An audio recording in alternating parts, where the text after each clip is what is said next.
गृह मंत्री आए और सदन के अंदर बोले कि क्यों आपने पुलिस के द्वारा बच्चों पर ये दुर्व्यवहार किया, बच्चों के पर आपने आक्रमण किया और बच्चों के साथ आज उनके आंसू निकलते हमने देखने पड़े। प्रारंभ करने से पहले मैं आपका ध्यान असम में हुए बाढ़ और वहां पर लगभग 70 व्यक्तियों की मौत की तरफ आकर्षित करता हूं और इस सदन से बड़ी पीड़ा मन से केंद्र सरकार से असम के लोगों के लिए एक विशेष पैकेज की मैं गुजारिश करता हूं। सर, मैं शुरुआत करता हूं इस बिल से और अभी हमने आदरणीय मंत्री जी की वक्तव्य सुना और उनके बाद और इस संशोधन वाले बिल का विवरण पढ़ के साफ साफ पता चल जाता है कि ये सरकार शिक्षा विभाग को लेकर गंभीर नहीं है, सुधार नहीं लाना चाहती। ये सिर्फ एक दिखावा का बिल है, क्योंकि ये बिल एक संशोधन बिल है। आज से 2 साल पहले ये बिल लाया गया था, public examination prevention of unfair act 2024। उस समय में भी एक यूजीसी ये नीट के 2024 के परीक्षा को लेकर पूरे देश भर में लोगों के मन में व्यापक चिंता थी। उस समय में भी इसी तरह आज जैसे मंत्री जी कह रहे हैं, सरकार ने इस बिल का इंट्रोडक्शन करते हुए ये कहा कि ये बहुत ही एक ऐतिहासिक कदम है, एक बहुत बड़ा कदम है और इससे शिक्षा विभाग सुधरेगा और इससे परीक्षा में जो पेपर लीक होते हैं अब नहीं होगा, अब किसी का साहस नहीं होगा। ऐसे कड़े दंड उस समय सरकार ने कहा कि 2024 के बिल में वो लाए हैं। तो जो 2024 के नीट यूजी पेपर लीक पे जो तहकीकात हुई, जो इन्वेस्टिगेशन हुआ, मैं पढ़ना चाहता हूं उसकी स्थिति आज क्या है, ताकि पता तो चले कि ये सरकार 2 साल पहले जो नीट परीक्षा को लेकर जो व्यापक भ्रष्टाचारी हुई उसको लेकर यह सरकार कितने गंभीर है। बहुत दुख के साथ मैं कहना चाहता हूं कि एक अखबार में आर्टिकल आया 2026 में कि जो 45 व्यक्ति थे जो चार्जशीट हुए थे नीट यूजी 2024 पेपर लीक के मामले में, 45 में से 44 को बेल मिल चुका है। यह है इनकी गंभीरता, यह है इनके छात्रों के प्रति इनकी संवेदना। जो मूल व्यक्ति है जिसको मास्टरमाइंड कहा जाता है, संजीव मुखिया, 11 महीने तक वो फरार था, 11 महीने तक सरकार उसको पकड़ नहीं पाई। अप्रैल 2025 में वो फाइनली उसका गिरफ्तार हुआ और फिर उस मामले में उसको बेल मिल गया। 6/6/2025 एक दूसरे व्यक्ति रंजीत कुमार बरुआ जो करियर एकेडमी एजुकेशन ट्रस्ट के चेयरमैन है, वो बेल। एक अमित कुमार सिंह जो पेपर सॉल्वर के गैंग में था, उसको मई 7 2025 को उसको बेल। एक पंकज कुमार जो कैंडिडेट्स को वो सारे कागज लीक करता था मोबाइल फोन के द्वारा, मई 15 2025 उसको बेल। राकेश जिसका ये आरोप था प्रश्न कागज को उसने उसकी चोरी की, उसको बेल। तो ऐसे एक लंबा ब्यौरा है, चाहे वो अमित प्रसाद महाराणा का हो या धीरेन्द्र कुमार पांडा का हो। तो ये कानून उस समय भी विफल था और ये कानून जिस मंशा से आज ला रही है आज भी ये विफल होगा।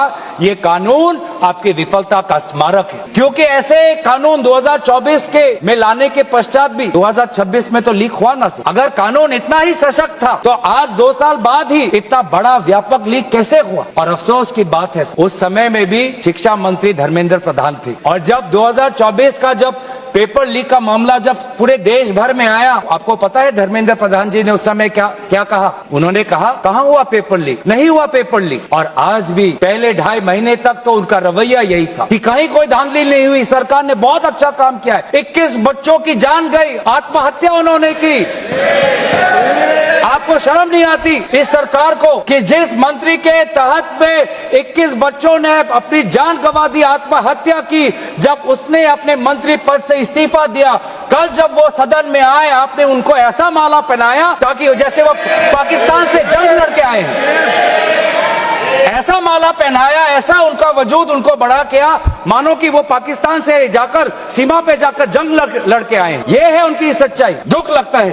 आज ये बात प्रधानमंत्री आते हैं इंस्टाग्राम के रील पर, वो अलग बात है कि जो पहली कैबिनेट बैठक हुई उस कैबिनेट बैठक में शिक्षा को कैसे सुधारा जाए, पेपर माफिया को कैसे खत्म किया जाए, पेपर सेटर के माफिया को कैसे खत्म किया जाए, पेपर सॉल्वर के माफिया को कैसे खत्म किया जाए, टेस्टिंग सेंटर के माफिया को कैसे खत्म किया जाए, प्रिंटिंग प्रेस के माफिया को कैसे खत्म किया जाए, कोचिंग सेंटर के माफिया को कैसे खत्म किया जाए, सिलेबस कैसे स्कूल के सिलेबस के साथ मिले, आउट ऑफ सिलेबस परीक्षा के पेपर ना आए, सीबीएसई के ओएमआर में धांधली न हो, इन सब चीजों पर व्यापक चर्चा करने के बजाय प्रधानमंत्री मोदी जी कहते हैं इंस्टाग्राम पर और ध्यान दो, इंस्टाग्राम पर और ध्यान दो। और प्रधानमंत्री प्रधानमंत्री जब आते हैं हाई पावर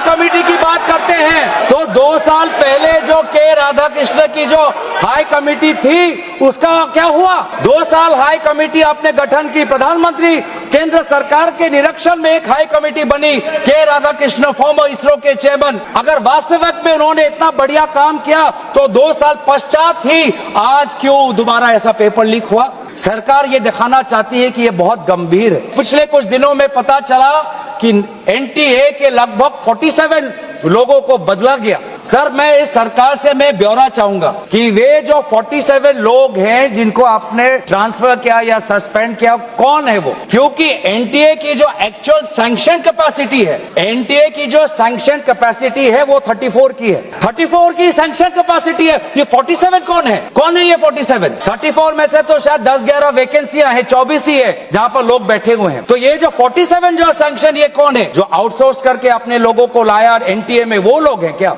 उसका ब्यौरा मिलना चाहिए। हम जानना चाहते हैं, आपने एनटीए के डीजी को बदला और एनटीए के चेयरमैन को रखा, ऐसा क्यों? आपको एनटीए के डीजी पर विश्वास नहीं, आपने मान लिया कि शिक्षा मंत्री धर्मेंद्र प्रधान जी का इस्तीफा होना चाहिए, आपने ये भी मान लिया, तो आपको एनटीए के चेयरमैन पे इतना विश्वास क्यों? ये हम जानना चाहते हैं। सुनाई दे रहा होगा सर, एक विशेष संगठन के साथ जुड़े हुए हैं। एनटीए के चेयरमैन का ब्यौरा देख लीजिए। इससे पहले वो मध्य प्रदेश के पब्लिक सर्विस चेयरमैन के वो कमीशन के चेयरमैन थे और उस समय में भी धांधली हुई। उससे पहले वो छत्तीसगढ़ में भी पब्लिक सर्विस कमीशन में चेयरमैन थे, उस समय में भी धांधली हुई। ऐसे इतने धांधली से जुड़े हुए व्यक्ति को आज भी इतने पेपर लीक होने के पश्चात भी आपकी सरकार बचा रही है। आपकी सरकार बचा रही है। जिस एनटीए के द्वारा 21 बच्चों ने आत्महत्या की, आज भी वो चेयरमैन बचा हुआ है। क्यों? क्योंकि वो एक विशेष संघ के साथ जुड़ा हुआ है। और यही दर्शाता है कि आप शिक्षा विभाग में आप सुधार नहीं चाहते, क्योंकि आरएसएस के लिए शिक्षा विभाग बहुत ही महत्वपूर्ण विभाग है। मैंने कोई असंसदीय बात नहीं की। आरएसएस के लिए शिक्षा विभाग बहुत महत्वपूर्ण विभाग है और इसीलिए हम देखते हैं, चाहे यूनिवर्सिटीज के वाइस चांसलर्स के अपॉइंटमेंट में हो, कॉलेज के प्रिंसिपल के अपॉइंटमेंट में हो, जब फैकल्टी की बदली होती है उसमें हो, चाहे आउटसोर्सिंग में हो, हर चीज में हम देखते हैं कि जो जिन यूनिवर्सिटी की कल्पना पंडित नेहरू ने एक साइंटिफिक टेम्पर के द्वारा उन यूनिवर्सिटीज के एक सपना देखा था, आज उन्हीं यूनिवर्सिटीज में क्वालिटी पर ध्यान नहीं दिया जा रहा। आप शिक्षा के माध्यम से इस पीढ़ी को आने वाले चुनौतियों के लिए तैयार नहीं कर रहे। आप शिक्षा के माध्यम से इस पीढ़ी के लोगों को आने वाले समय में आपके दल के सदस्य बने, आपको वोट दे, उसके लिए आप एक माहौल बना रहे हो। यह है आपके लिए शिक्षा का उद्देश्य, यह है शिक्षा का उद्देश्य। और हमने देखा कि वे जो संस्थाएं, चाहे वो आईआईटी हो, चाहे जेएनयू हो, चाहे डीयू हो, देश भर से माता पिता अपने बच्चों को बोल रहे कि जाओ दिल्ली जाओ, अगर दिल्ली नहीं जा सकते तो बॉम्बे जाओ, बिहार में जाओ, लेकिन धरना प्रदर्शन करो।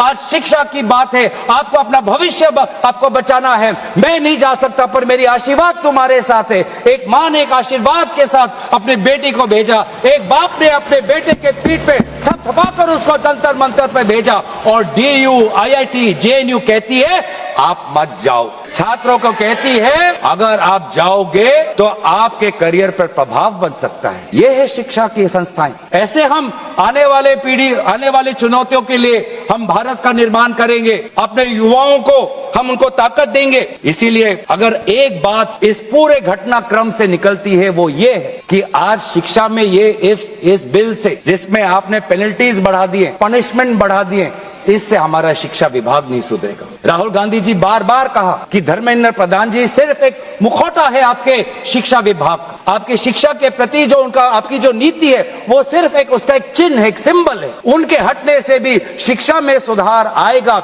आज भी ना बच्चों को विश्वास आता है इस बात पर, ना हमें इस बात पर विश्वास है। लेकिन इसके पश्चात भी आज शिक्षा पर बातचीत हो रही है, आज शिक्षा को लेकर धरना हो रहा है, आज शिक्षा को लेकर जंतर मंतर में हजारों की तादाद पर लोग इकट्ठित हुए हैं। आज शिक्षा के विषय पर सारे दल संगठन सब ने अपने अपने प्रदेशों में, चाहे महाराष्ट्र में हो, चाहे यूपी में हो, चाहे बिहार में हो, चाहे पश्चिम बंगाल में हो या असम में हो, सब जगह विभिन्न राजनीतिक दल संगठन और इन दल संगठन से अलग सारे युवा सड़क पे आ गए। सब ने अपने शिक्षा की मांग की। और क्यों मांग की? उनके दुख को पहले हमें समझना चाहिए, उनके पीड़ा को हमको समझना चाहिए, उनके अंदर जो नाराजगी है उस बात को हमें समझना चाहिए। नहीं तो किसी का इतना साहस नहीं कि सड़क पे आके गर्मी बारिश, सड़क पे सोना, पुलिस की लाठी खाना, दिन दिन भूख हड़ताल पे रहना, सबकी इतनी साहस नहीं है। ये साहस कहां से आता है? ये साहस आता है उस दर्द से, जिस दर्द में अपने भविष्य को लेकर वो विवश हैं, जिस दर्द में अपने देश के भविष्य को लेकर वो विवश है, जिस दर्द को वो आज के समाज में उसको व्यक्त भी नहीं कर सकते, सरकार से सवाल भी नहीं पूछ सकते। और बहुत ही बढ़िया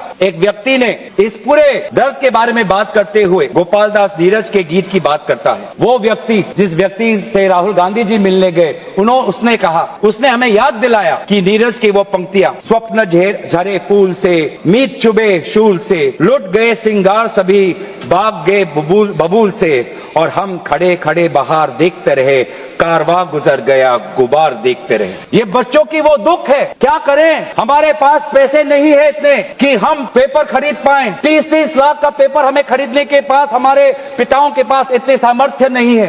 वो दुख है, वो नाराज है, और इसीलिए जब वो दुख से वो लड़ नहीं पाते तो आत्महत्या पर आ पड़ते। आज देश की ये व्यवस्था, देश की असली ये है कि आज एनसीआरबी में, नेशनल क्राइम रिकॉर्ड्स ब्यूरो में, ये भी एक कारण है कि आत्महत्या हुई क्योंकि वो बच्चा एग्जाम में फेल हुआ। ऐसा भी एक कारण आ गया है। बच्चों की आत्महत्या, छात्रों की आत्महत्या लगभग 1 लाख से ऊपर बढ़ चुकी है, जिसमें से 2000 ने तो साफ साफ कहा है, 2400 ने साफ साफ कहा है कि मैं फेल हो गया और इसीलिए मैं सुसाइड ले रहा हूं। बहुत लोग, बच्चों ने फैमिली, पारिवारिक कारण से, फैमिली रीजन से वो आत्महत्या उन्होंने की। लेकिन इसके पश्चात भी वे युवा आए, वो चाहे गुजरात से हो, वो चाहे महाराष्ट्र से हो, चाहे विदेश से हो, चाहे दक्षिण भारत से हो, महाराष्ट्र से, वो सब आए। और जब वो आए और दिल्ली की गर्मी, दिल्ली के बारिश से जब वो, उन्होंने उसमें जो दर्द है, उसमें जो संघर्ष है, उस संघर्ष को झेलने में उन्होंने याद किया सावित्री बाई फुले को। वे लड़कियां जो आई थी, ऐसे बहुत लड़कियां थी जिन्होंने रील पे कहा